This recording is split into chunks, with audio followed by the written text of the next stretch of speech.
Should you move to Pearland? It seems like it's the $1,000,000 question that I get asked almost every week. It's one of my favorite communities, especially if you want to live down south. But in this video, we're going to give you the good, the bad, the ugly, everything you need to know about living in Pearland, and we're going to do it right now. This is your first time here. Hi, my name is Aaron, and every week I'm helping buyers relocate to and throughout the greater city of Houston and the surrounding suburbs. So if you need to know anything about where to eat, sleep, live, play, hit me up morning, noon, or night. I am your guy. If this is not your first time here, welcome back. Hit that like button, hit the subscribe button, hit the comment section down below and let me know if you're looking at the Pearland area, if you're looking at anywhere else down south, and if I can be a resource to you.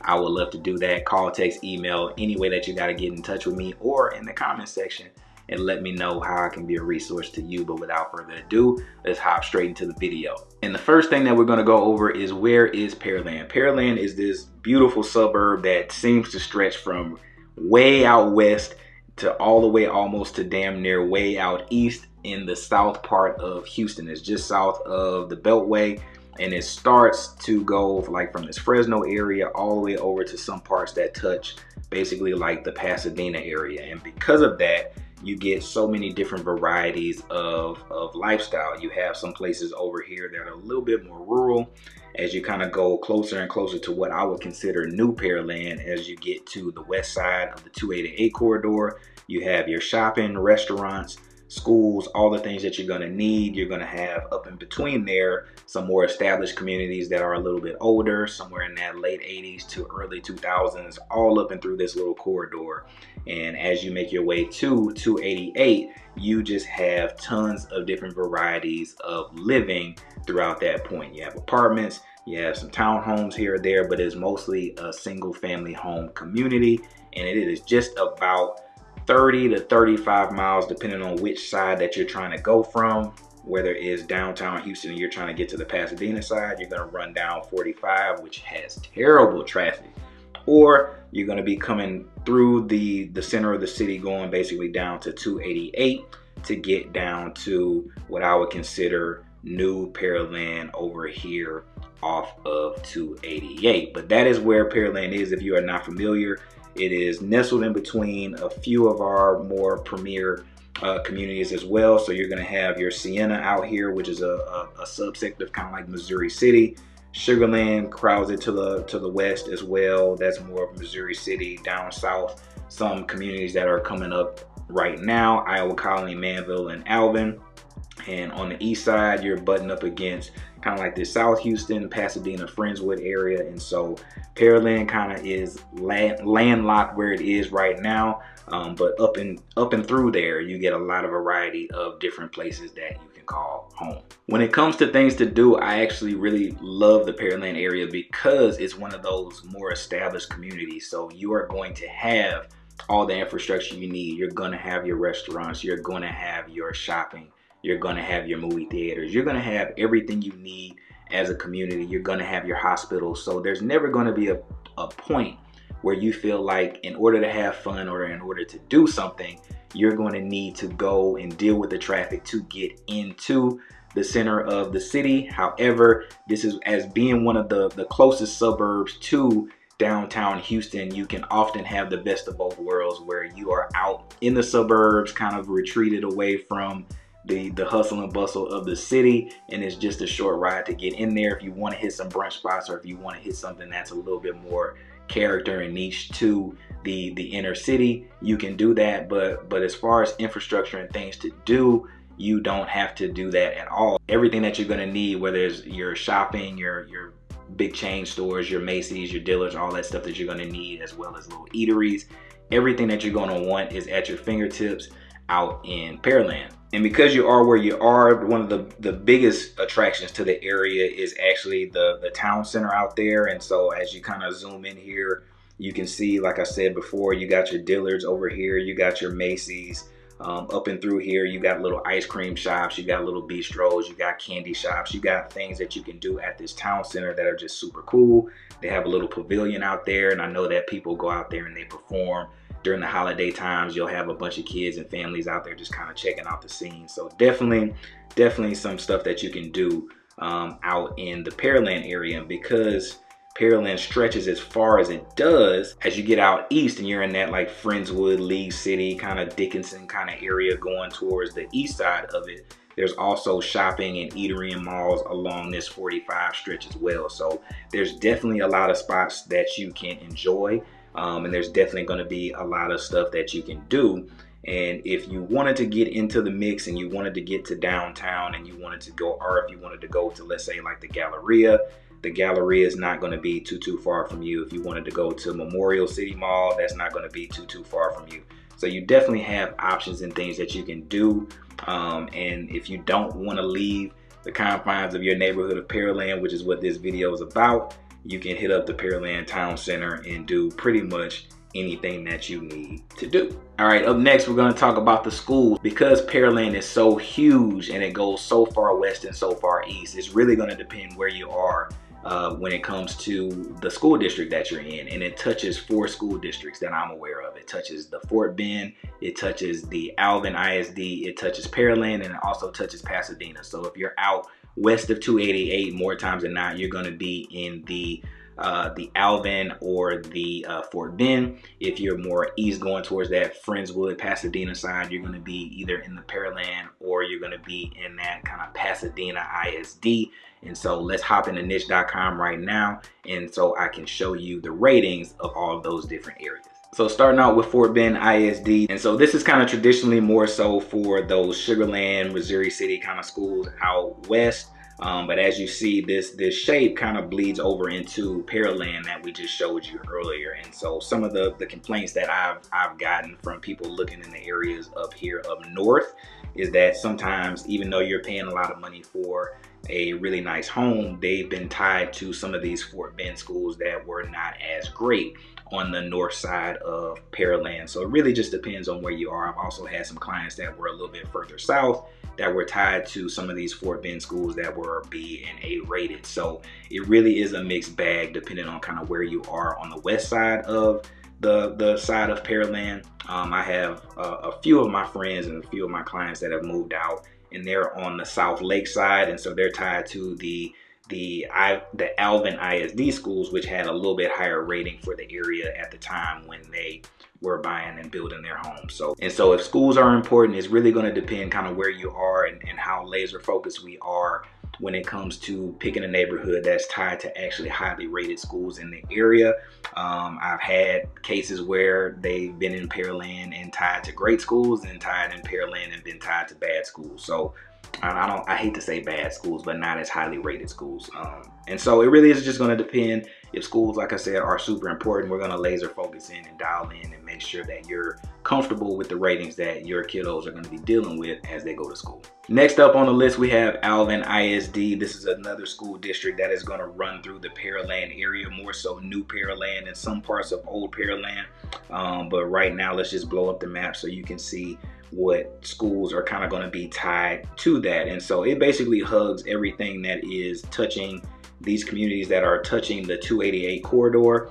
And so depending on where you are, again, could potentially get some highly rated schools. So for any of these people that are in that like Shadow Creek area that are on the north side but far enough east to be tied to the Alvin ISD, you would have better schools than we previously showed for the side that would have been maybe a little bit further west and be tied to some of the Fort Bend schools, right? So it really is a mixed bag on here, but overall, all in all, the school district for Alvin ISD is pretty solid, coming in rated at a A- overall, and it has some great diversity, which is always nice to see.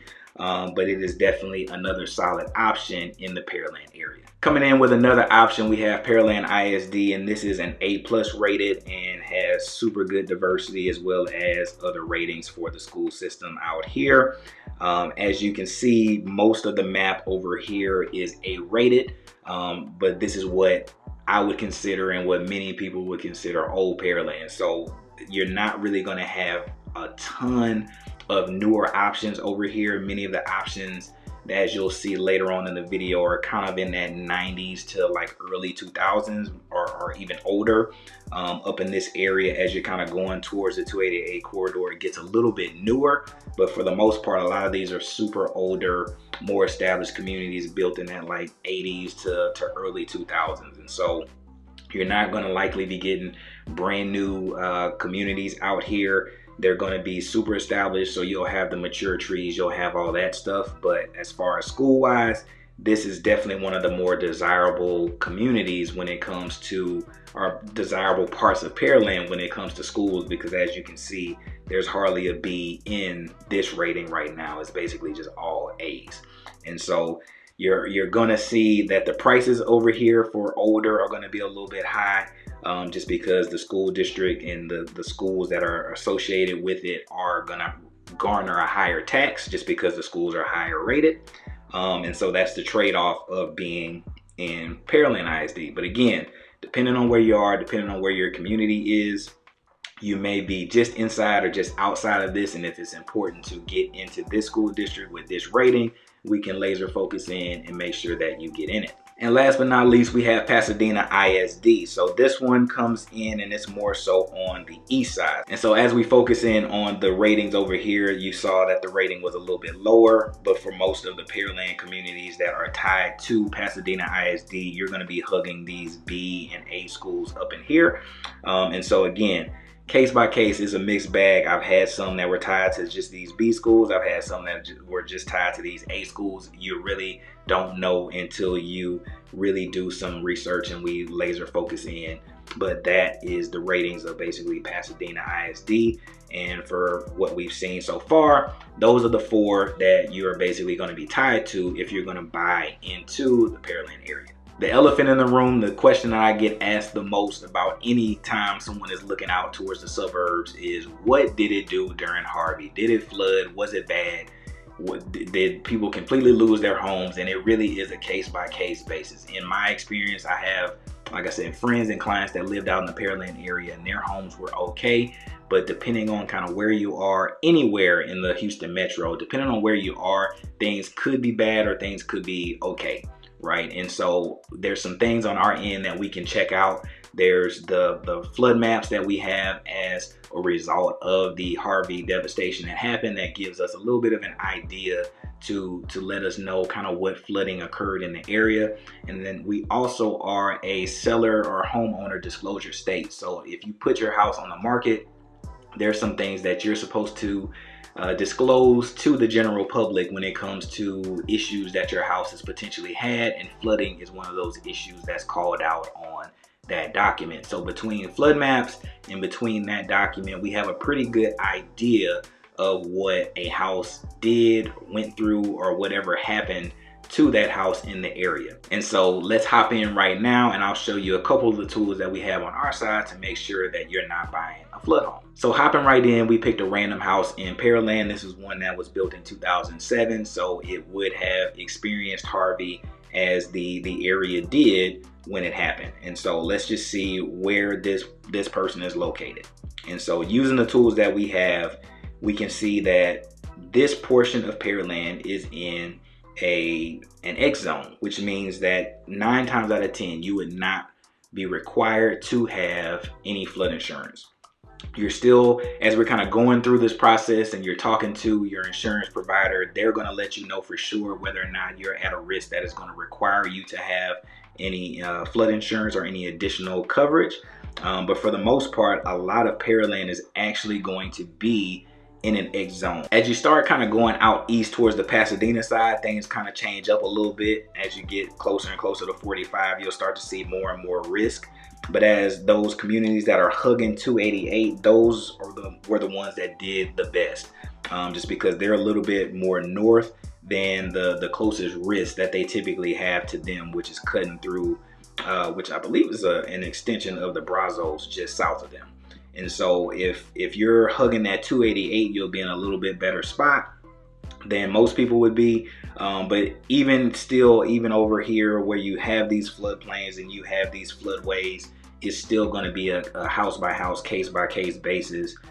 Because as you can see, if you're in the neighborhood right here, you're going to be very close to some flood zones, but in theory, you shouldn't be required to have any. So it really is going to be a case by case sort of basis. Now to hop on over to the seller disclosure notice to let you know what kind of things we're going to be looking for on your behalf to make sure that you are not buying a flood home.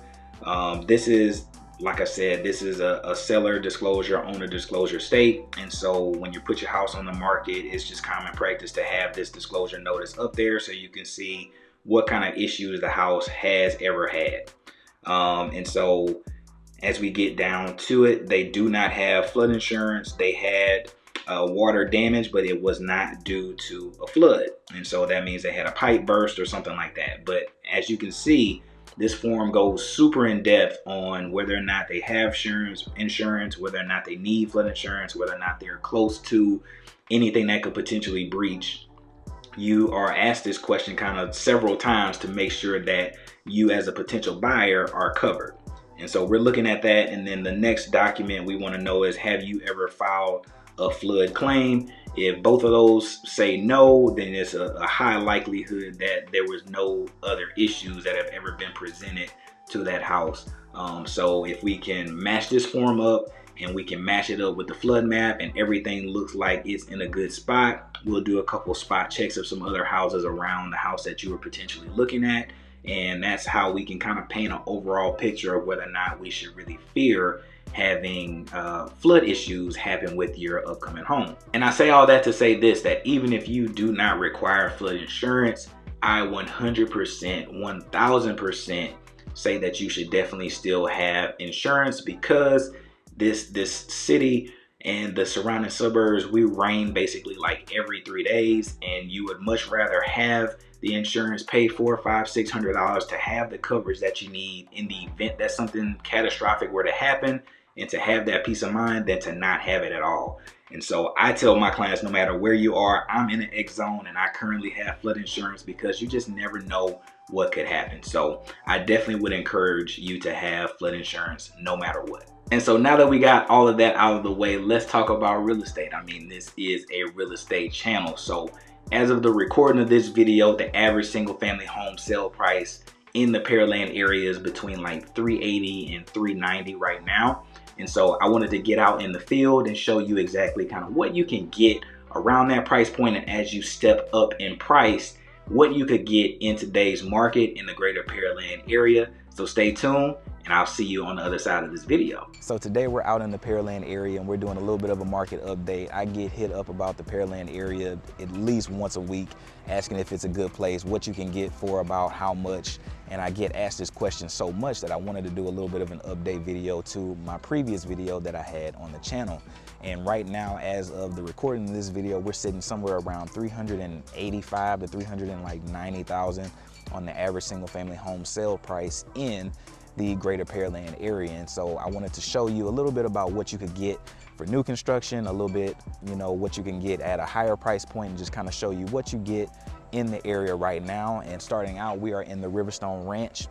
This model behind me is a little bit over 400,000. I'll put the exact details in the description. But this is Meritage Homes. It's their community. They're kind of in that closeout phase, and so I know I can get you some great incentives. But right now, you can still get a brand new construction home in a gorgeous community, super nice, super clean, super quiet, and you can get all of that for around 400 to 450,000. This model behind me is low 400s, and this big one that I have a video up on my channel on, this one is just like 465, right? So to have a house that is almost 3,500 square feet, and you can still get that for under 500,000 in the greater Houston metro, that is almost unheard of. And that's one of the reasons why I really love Meritage Homes, because they give you a really nice, affordable home, and they give you a lot of square footage. And so I'll throw some B-roll from both of these locations, but I really just wanted you to see what you could get for your money if you're in that like entry level 400 to 450 price point in the greater Pearland area. So now that we've stepped it up in price point and we're at the like $550,000 to $600,000 price point, you're gonna see a lot of these sort of opportunities in the Pearland area,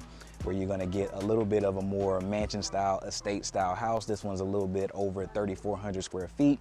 And like I said, this one's coming in just south of 600,000. It's built in 1995, and so you're definitely gonna get some great options similar to this. This one, we're in the Parkside community. This is an established community built in the late 90s, kind of early 2000s. And so this is not gonna be super uncommon from what you will see at this price point and size in a well-manicured neighborhood. You got nice mature trees now that this community has been built and finished out for 20 or so years now. So this is definitely an option. And so I'll have the links and all of the important information for descriptions, layouts, all the plans and stuff that you want to know about this particular house in the description. But yeah, that's what you can get when you step it up in price point in an established neighborhood in Pearland. So we take another step up in price point from that $600,000 to $700,000 price range. That gets you into the premier communities on the west side of Pearland in the Shadow Creek or the South Lake community. Today we're looking at the one behind us in the Shadow Creek community, and this one's gonna come in that mid to upper 600s. I'll put all the important information down in the description below. But yeah, this is a gorgeous house, and this is what you can expect in a community like this. This was built out in the early 2000s to mid 2000s, and so definitely going to get similar houses, more estate style homes and estate style living, little mini McMansions, some up to 3,000 to 4,000 square feet. This one's a little bit over 3,000. I'll put a link to this one in the description.